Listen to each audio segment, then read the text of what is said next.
Today I am ready with the thought for the day.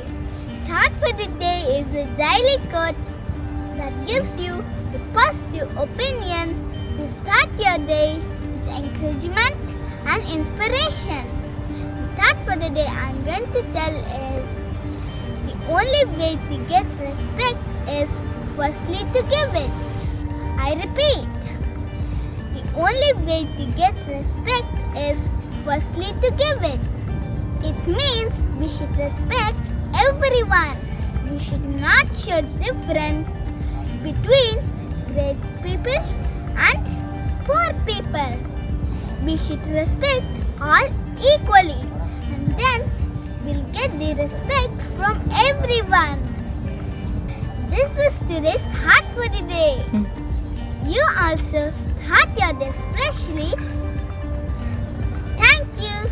That's all for today.